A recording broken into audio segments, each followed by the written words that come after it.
പ്രിയപ്പെട്ടവർ, ഒരു ചായ കുടിക്കാം. ഇന്നലെ പാലക്കാട് രാഹുൽ മാങ്കൂട്ടത്തിൽ MLA ചായ കുടിക്കുന്നതൊക്കെ നിങ്ങൾ കണ്ടു കാണും. ചുറ്റും മൈക്കുകളാൽ ചുറ്റപ്പെട്ട സ്ഥലത്തിരുന്ന് അതൊന്നും ശ്രദ്ധിക്കാതെ ഊതി അദ്ദേഹം ചായ കുടിച്ചുകൊണ്ടിരിക്കുകയാണ്. എനിക്ക് വളരെ രസകരമായിട്ട് തോന്നി. നമ്മുടെ നാട്ടിലെ യൂള മാധ്യമ പ്രവർത്തനത്തിൻ്റെ ഏറ്റവും ഒടുവിലത്തെ ഉദാഹരണമാണ് ആ വീഡിയോ. നിങ്ങളൊന്ന് കണ്ടു നോക്കിയേ.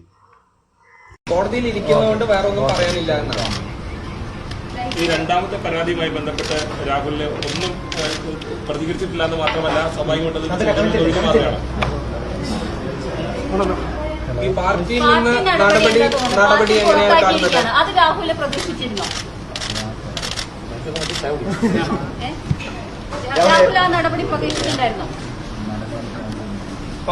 പാർട്ടിയിൽ വലിയ വിശ്വാസമൊക്കെ അർപ്പിച്ചിരുന്നു. പാർട്ടിയിൽ നിന്ന് പൂർണ്ണമായിട്ട് സസ്പെൻഷൻ എന്നുള്ള ഉൾപ്പെടെയുള്ള ആളുകൾ രൂക്ഷമായ വിമർശനം ഉന്നയിച്ചുകൊണ്ടാണ് അവസാന ഘട്ടത്തിൽ രംഗത്ത് വന്നത്. താങ്കൾക്ക് അതിനെ കുറിച്ചൊന്നും പ്രതികരിക്കാനില്ലേ? അവന് മുങ്ങി എന്നുള്ളതാണ് പൊതുവെ പറയപ്പെടുന്നത്. അത് തമിഴ്നാട്ടിലും കർണാടകയിലൊക്കെ ആയിട്ടാണ് കണ്ടത് എന്നും പറഞ്ഞു.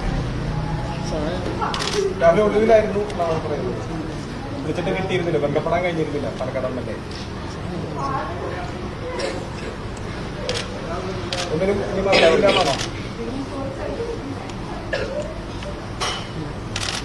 ഇനി മാധ്യമങ്ങളോട് പ്രതികരണം ഇല്ല എന്നുള്ളതാണ്. അതായത് കേസ് തീരുന്നവരെ പ്രതികരണം ഇല്ല എന്നാണ് ഈ വിഷയത്തിൽ. പാലക്കാട് തുടരോ? എന്താ നീക്കം?